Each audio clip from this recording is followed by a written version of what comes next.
Good afternoon. Welcome to another edition of the leadership discussions of the Committee for the Republic of Canada. And today we're going to talk about one of the main issues developed by the LaRouche movement, the idea of a national credit and national banking. If some of you are familiar with our ideas, our proposals, you've probably heard many times about first a very specific banking reorganization called the Glass-Steagall, which is a banking separation to actually bankrupt Wall Street, protect the populations from this banking collapse that we're living in right now. There's another policy called the North American Water and Power Alliance, which is an enormous water project for North America, which also involves the development of nuclear energy and nuclear fusion. There's another issue, national credit, national banking, that some of you might be less familiar with, simply because it's not that it's difficult to understand, but because of the education program that we have in Canada, United States, and elsewhere, when people think about the economy, when they think about credit, they think about debt, their credit card debt, they think about money. And people have really been brainwashed on this question of economics. So they forget actually the essentials that we're going to go through, Matt and I. And one of the challenge today, one of the target is to help you and your friends to understand what this idea of credit is and to finally forever toss the idea of money as being the essential part of economics. So Matt, if you want to go, if you want to start. Yeah, sure. Well, the key point that LaRouche has been laying out in many of his latest webcasts is that knowing that we are currently on the verge of World War III, that this is not about Syria as we've gone through in past videos. This is about a war which will escalate to a confrontation between a collapsing system of NATO, all of those countries that are under the IMF, the British, the Anglo-American banking structures, which are now melting down, and those countries that are being propelled into bombing Syria, Iran, and fundamentally a war that'll lead directly to Russia, China, and many of the Asian countries. And this is part of a bigger program that has been laid out for one world government and depopulation. This is not something that started yesterday, it's something which has been ongoing since the death of Franklin Delano Roosevelt, who had a different idea for what the post-war world was going to look like from that of Churchill and his lackey Truman. So now we're coming to a point where we have a choice, where we're looking at two potential futures. One based upon reorganizing our economy around a national mission that's contributing to an international policy for the survival of the species. You mentioned the North American Water and Power Alliance being a big one, which is necessary if we're going to avoid mass genocide on this continent and beyond. The Bering Strait Rail Tunnel is another major program which Russia has very recently made their national policy to work with Canada, the US, in uniting these two major continents under the Bering Strait in a tunnel with rail, which would create millions of jobs and create new alliances for progress. Arctic development is another major point, which Canada plays a huge role in terms of opening up this new frontier towards permanent science cities, permanent base of development, new resources, and also collaboration with our Arctic partners, America and Russia. Finally, space exploration has got to be the key as well. We know we have millions and millions of major rocks across our orbit, floating in and out of Earth's orbit between Mars and Venus. We know that these do periodically hit, as the case of Russia would attest just this very year, when a small one blew up in the atmosphere over Russia and 2,000 people's eyes were taken out. That was sort of a slap by the universe to humanity to say, well, look, if you don't think big, we're not going to tolerate you being we, the universe. So for these types of big projects of such magnitude requires projects and energy of a similar magnitude to let this potential become unleashed. You can't do this with a world of fossil fuels and coal. You couldn't do this with, absolutely, you could never do this in a world that goes for green energy policies. where the heat density is of magnitudes lower than even fossil fuels, you need to have necessarily an advanced and ambitious nuclear policy with an intention to go to thorium, of which Canada is greatly endowed with, some of the greatest thorium resources and deposits in the world. We have great scientific capabilities on the question of the CANDU reactors, and they're compatible with thorium. Now also, we have to have the intention of breaking through to thermonuclear fusion, which is what LaRouche has been saying now. We have to use these projects as a guide to get mankind to the next level of human potential with a breakthrough in the use of thermonuclear fusion. So to do this requires a rediscovery of the principle of economy. As you said, most people have been brainwashed by an imperial education to not understand what a real economy is based on. It's not your personal debt, it's not money as such. There's another principle embedded in it. And this is what we're going to go through today.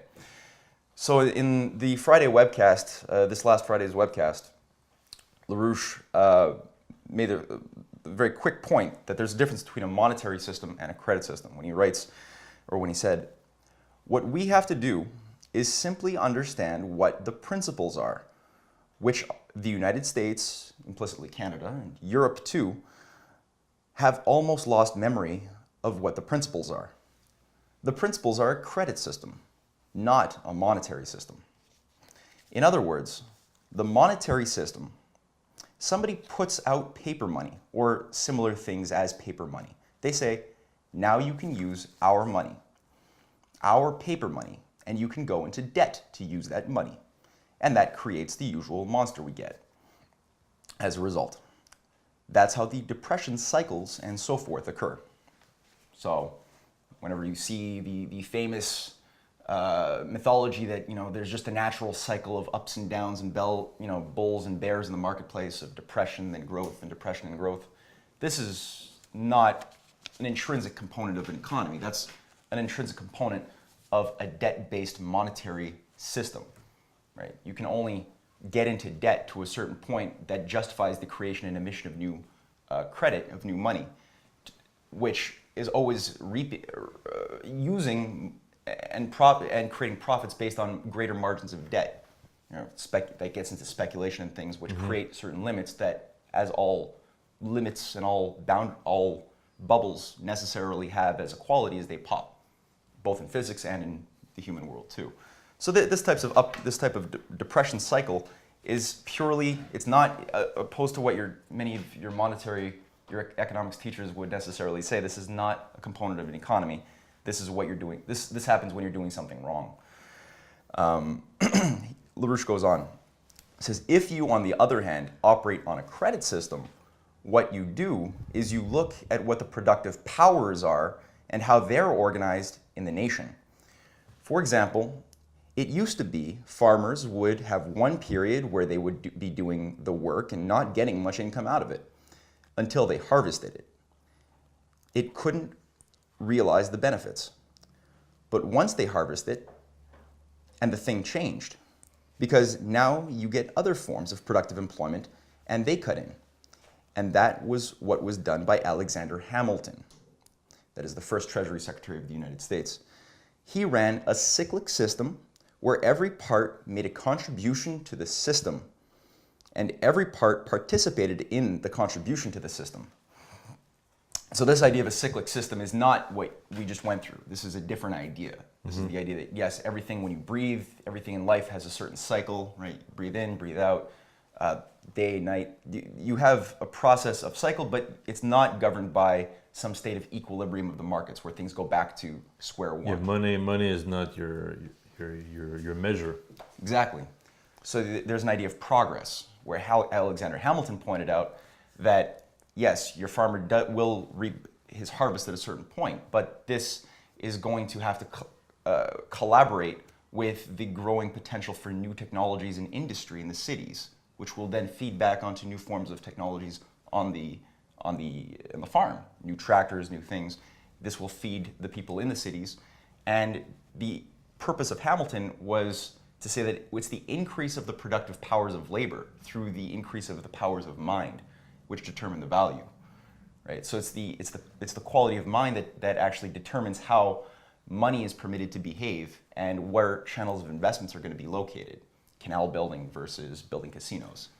So, and it's the idea of the nation as a whole. You have a concept of a system as a nation, and every part not fighting against each other for scraps as we see today with certain types of farmers in dairy fighting against the farmers in wheat, because when the price of biofuels goes up, the price of wheat goes up. It's good for the wheat farmer. They can get more profit, but for the dairy farmer, for the cattle farmer who has to feed their cattle and thus pay more money, they get screwed. So they hate each other, and you have the parts fighting against each other. Yeah, it's the whole idea of you have a pie. There's a pie full of money, and you have to divide that pie, and the pie will never change. It's that. Well, actually, what we're trying to say is that when you bring the idea of the mind, that the mind is your measure for whether you're going to improve economically or your culture or your society is going to improve, or if you're going to just crash and die like today. Exactly. Yeah. So this is where LaRouche has really gotten through that since the 1990s, when he unveiled this device to get people to conceptualize what's really going on. I mean, he's been saying this in other words since the 50s and 60s, but really he put this forth in the form of a triple curve in the 1990s, and it's been updated on several occasions.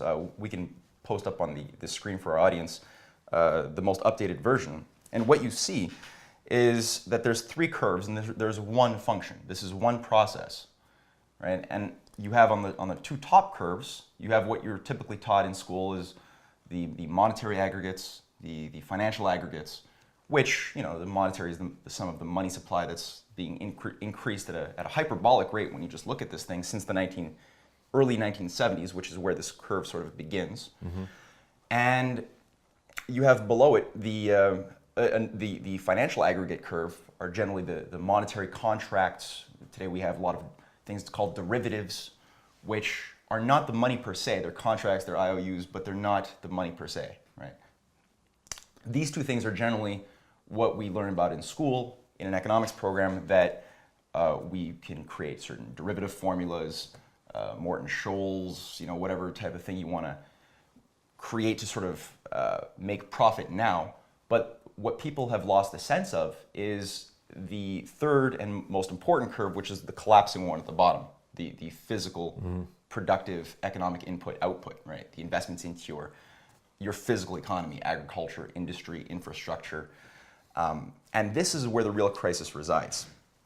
And LaRouche has pointed out that, look, we really haven't, if we're honest to ourselves and we take this triple curve into real consideration, we have not had any real growth since the time of John F. Kennedy's assassination. Now people would say, oh, but there's been population growth. Our populations are now 7 billion. Back then they were 2 billion. You know, there's been, we've had new technologies introduced. There's growth. There's more money now than ever before. Of course there's growth. And that's the fallacy that we really have to carve out of our cultural paradigm fast, because that's what's killing us. Because what LaRouche is saying here, that this perceived growth, and you could use the example of a slumlord. How, you know, the question could be put, how is it the case that the slumlord produces more profit than your respectable landlord in an apartment building, right? Why is that the case? And the answer would be that, well, if you actually look at the building that a slumlord maintains, well, all of the profits that he's putting on the margins of his books as profits are actually the absence of investment into the building's basic infrastructure. You know, things are falling apart. There's leaky water systems. There's, you know, everything. It's just the building is a slum, right? So those are not real profit. That's called fictitious capital. It's fictitious profits. If you're a mathematician or an accountant just looking at the books, you'd say, wow, what a great businessman this guy is. You know? Yeah. We could look also, I think, when we look at things like the video game industry in Canada, which is very big, and then you would see a nation, a government financing that kind of industry, but letting infrastructure, agriculture, education collapse, but still claim they're making profits. So there's no problem. Yeah. But you're losing, as your example shows, you lose the basic infrastructure for your whole population to make money, but your economy is crashing. Although, you know, the graphics and all that stuff is getting better, But that's not real economics. They're just entertainment. It's like the new Hollywood. Exactly. And that's where, you could just look at some of the popular graphs that people do look at in terms of trying to understand the current crisis that we're in. And people have a sense that Canada is sitting in the midst of a global derivatives bubble. You just look at the period that LaRouche's triple curve is going on, you could just look at the same increase of global derivatives, of speculative contracts. And over the past 20 years, since the 1980s, late 80s, when Greenspan normalized these to deal with the economic crisis that was building up in 87, well, you just look at that increase, these things are now up to 20 times more than the world GDP. Yeah. Itself doesn't mean very much. But this is what Canada's locked into. Our Canadian banks have upwards of $22 trillion of exposure of these derivative contracts. They mean nothing. It's fictitious capital. You look at the housing bubble that we're sitting on. The average house cost of a house in Canada is now well more than it was right before the US housing bubble popped in 2007. So these are things that a lot of people popularly look at.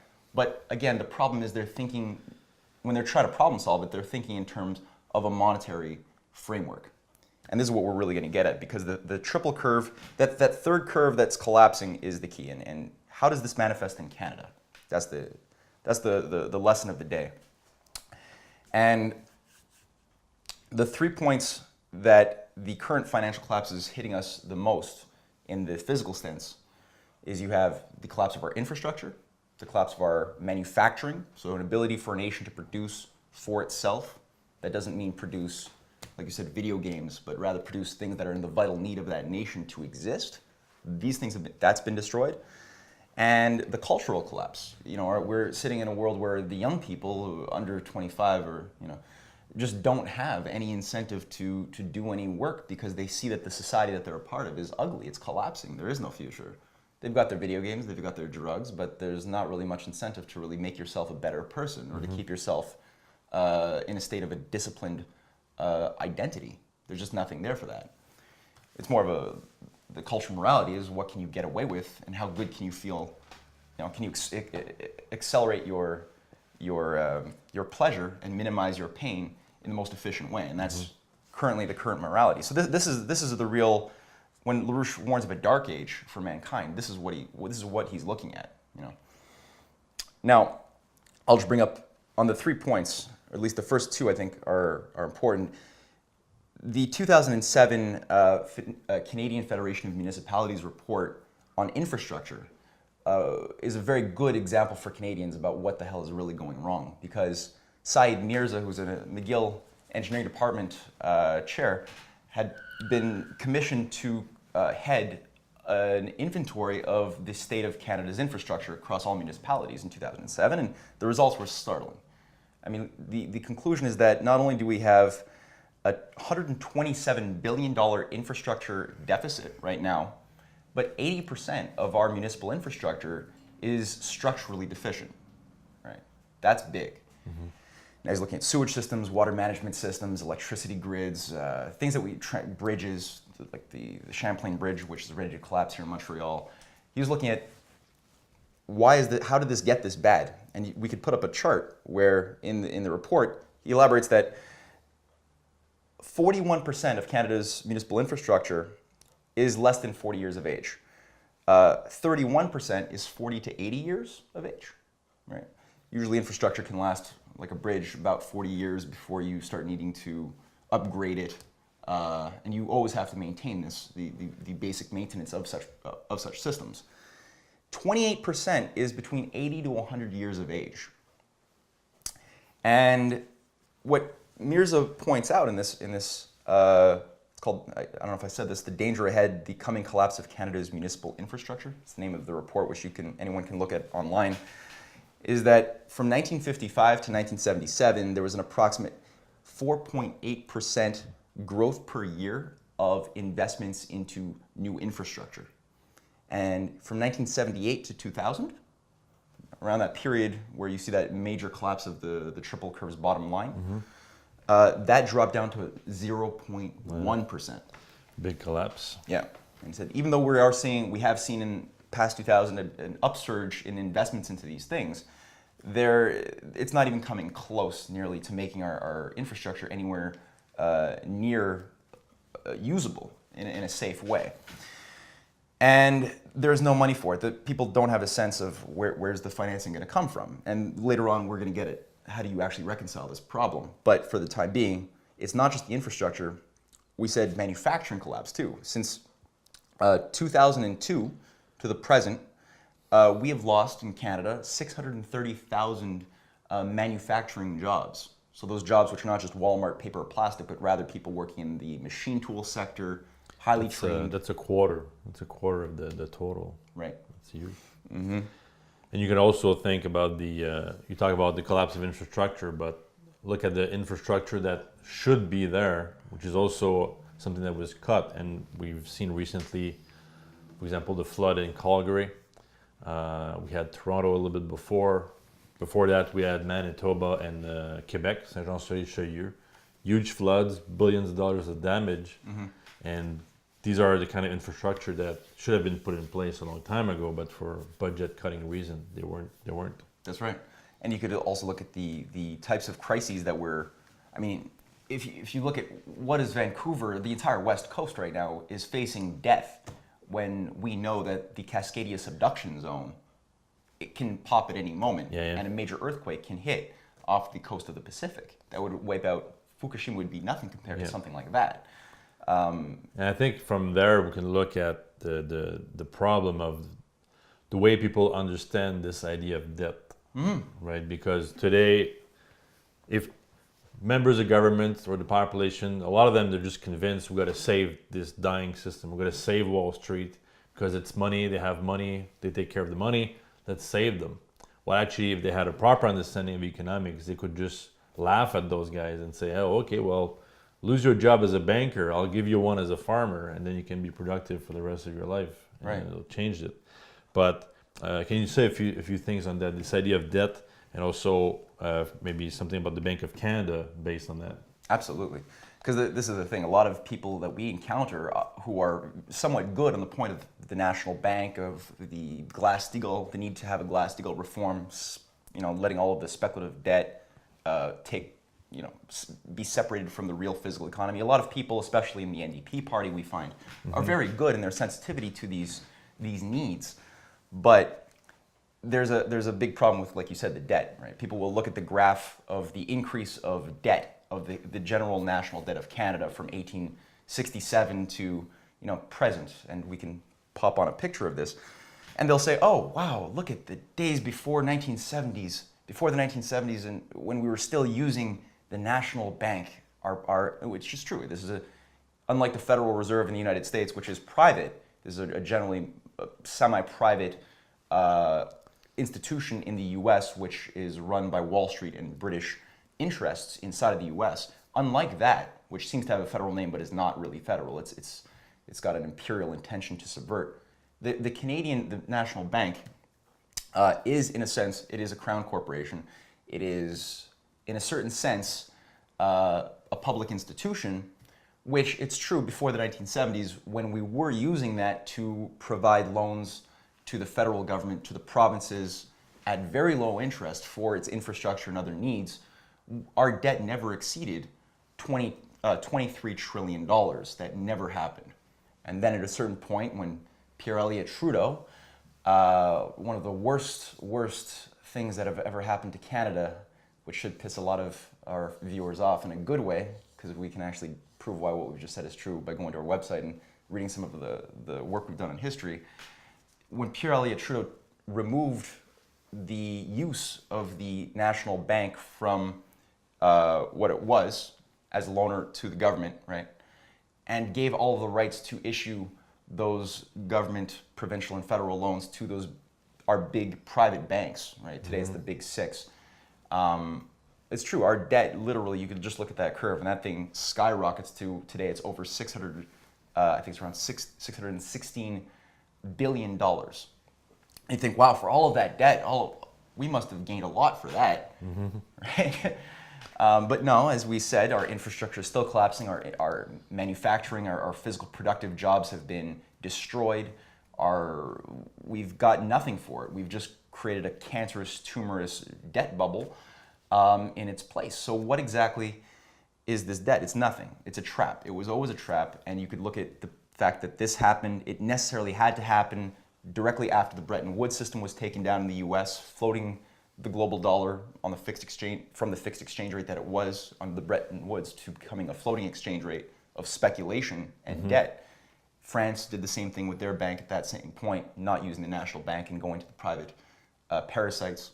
So this was a time bomb that was built into the system. The intention was always to create a system that would self-destruct, with the intention of introducing a solution, a Hitlerian solution, to advance a program which the British failed to do when their Hitler puppet failed them in the 1940s.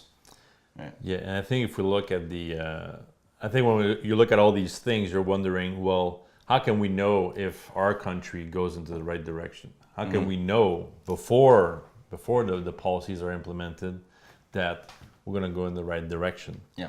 And I mean, we've talked about, Lyndon LaRouche mentioned many times this conception of anti-entropy. Yeah.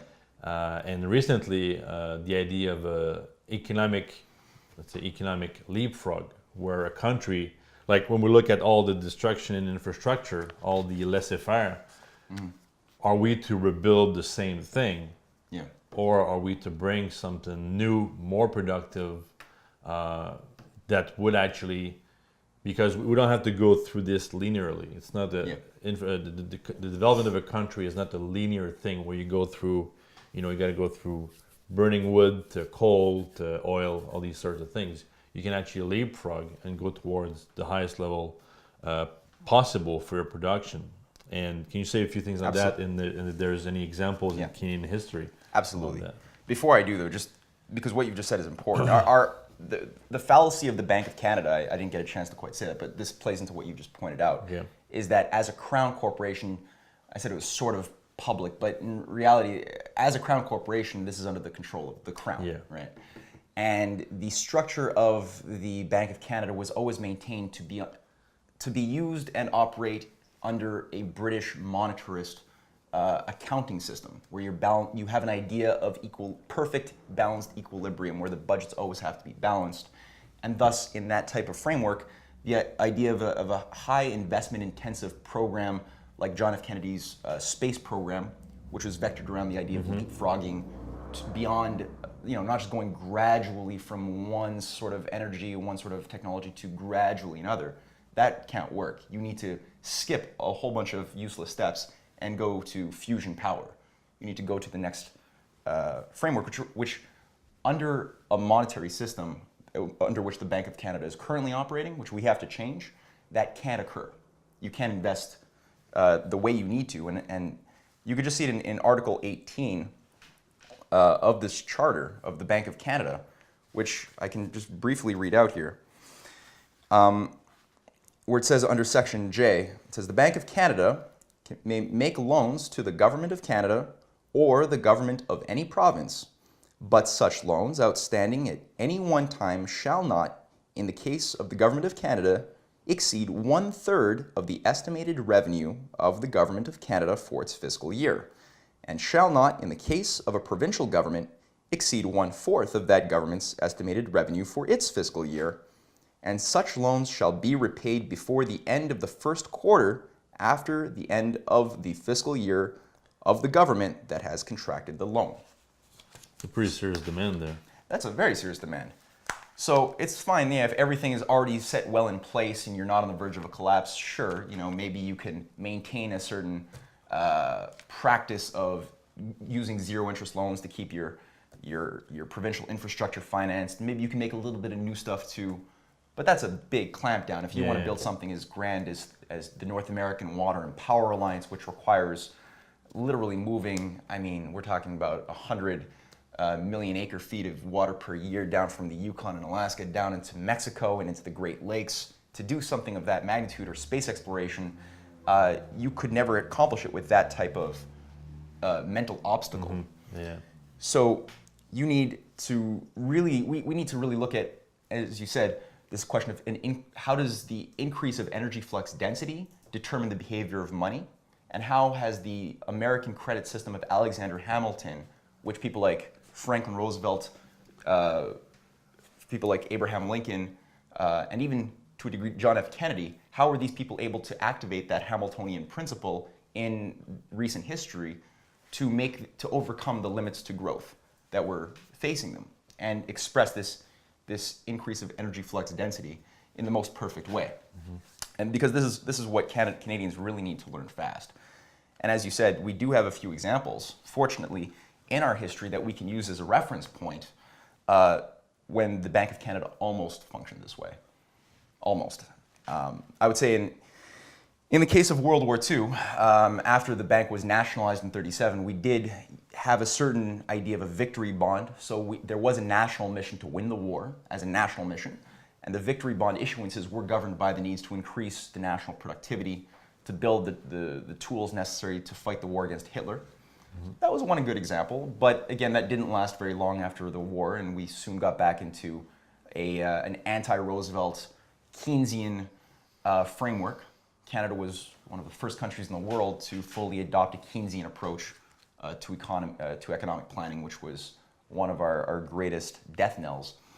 But again, I think the second point that we have as a reference in our history was a very important lesson. I mean, this is the failed attempt by one John Diefenbaker to develop his Northern vision. And this is important because, I mean, Diefenbaker was a guy who had a lot of problems, and we've written about him in our Canadian Patriot review, which people could check out online on our website, thecanadianpatriot.org.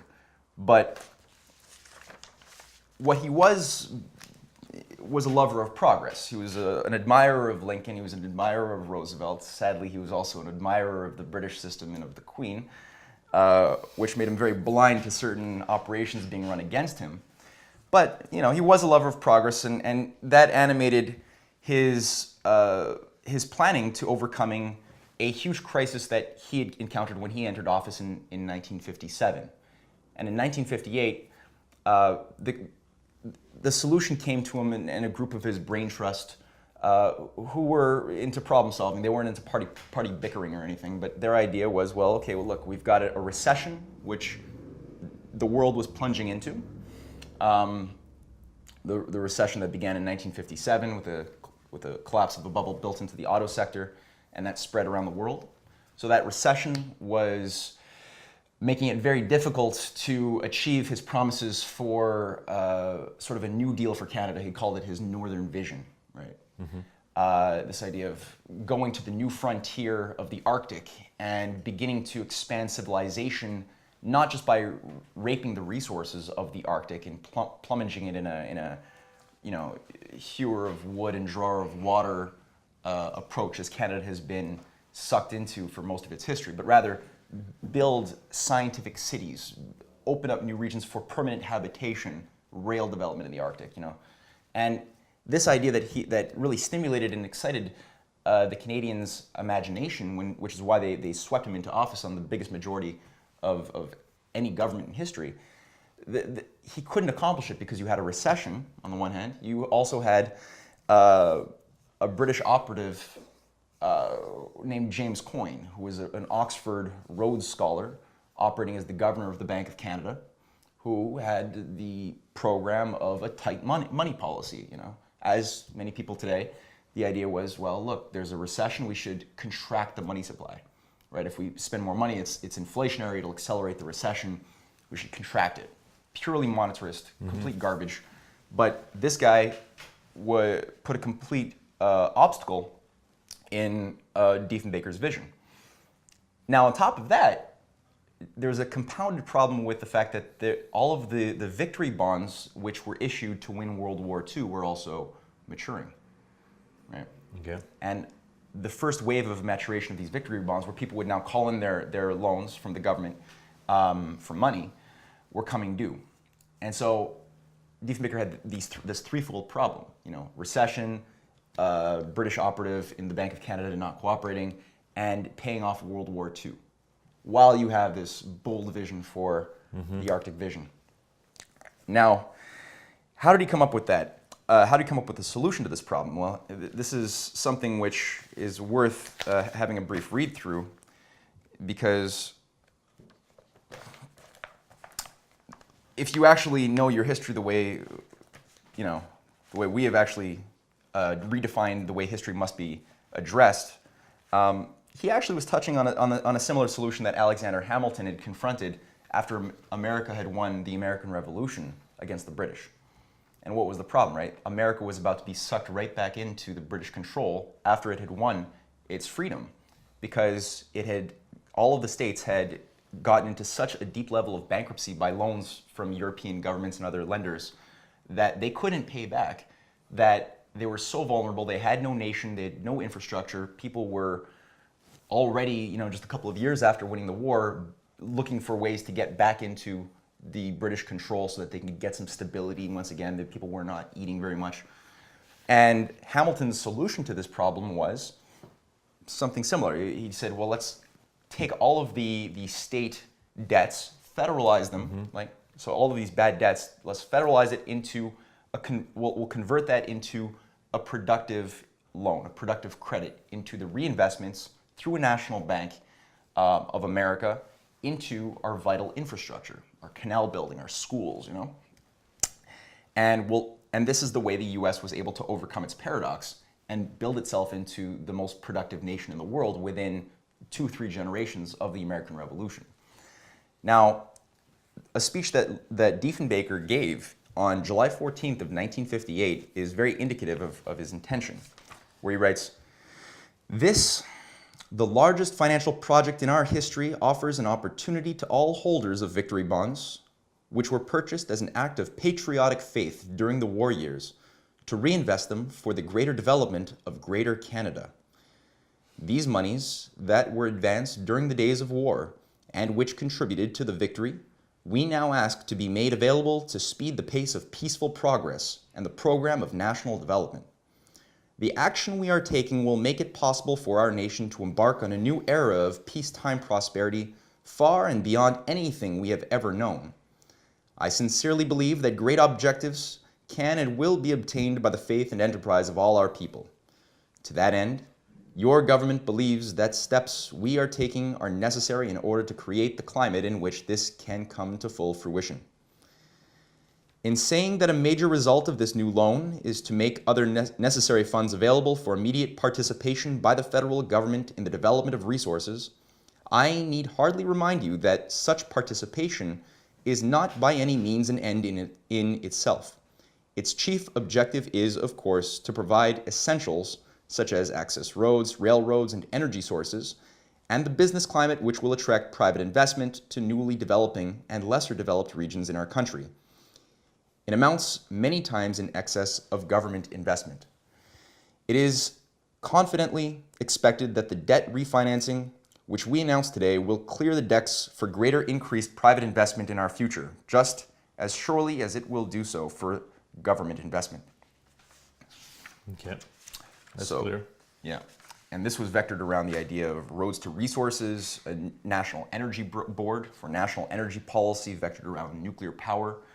And one of the model cities that were advanced was this very, very interesting idea that currently only the Russians today are the ones advancing, of an Arctic science city, effectively under a dome, which was called Frobisher Bay. It was a dome city commissioned by the Department of Public Works in 1958. You can see the specs online. And $75 million was designed to go into this in order to house 4.5 million people, their families, with all of the amenities of a comfortable city in Toronto, in the Arctic. And today it's around Nunavut. I think it's actually the capital of Iqaluit. Yeah. So this is the type of vision which, like Diefenbaker says, would have created a wealth that would have far outpaced the necessary investments, the starting investments, which is the essence of a credit system, right? As an essence. I think from there we can say, because we've been talking at the beginning, we're talking about nations fighting for their survival against an imperial system. And this imperial system uses that idea of money being the center of economics as a way to control people.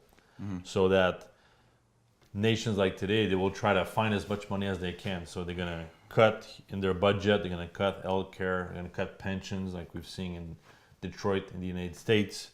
or they're even just going to sell their infrastructure to public-private partnership, saying, hey, we're saving money, we're not taking care of it, and these guys are in charge because the private sector supposedly has some money. So this is all a big fraud, and I think we can say, in a sense, we don't need Wall Street, but we need engineers and we need thinkers.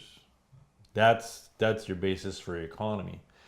So from this standpoint, how do we solve this problem? How do we really go towards actually connecting back to what guys like Diefenbaker were trying to do? Well, that's not actually a big deal, actually. This is one of the easiest problems when you just look at how we built our society, the precedents that are there available, because we wouldn't have a nation if we didn't have these techniques already used and proven to function. So just do what works, right?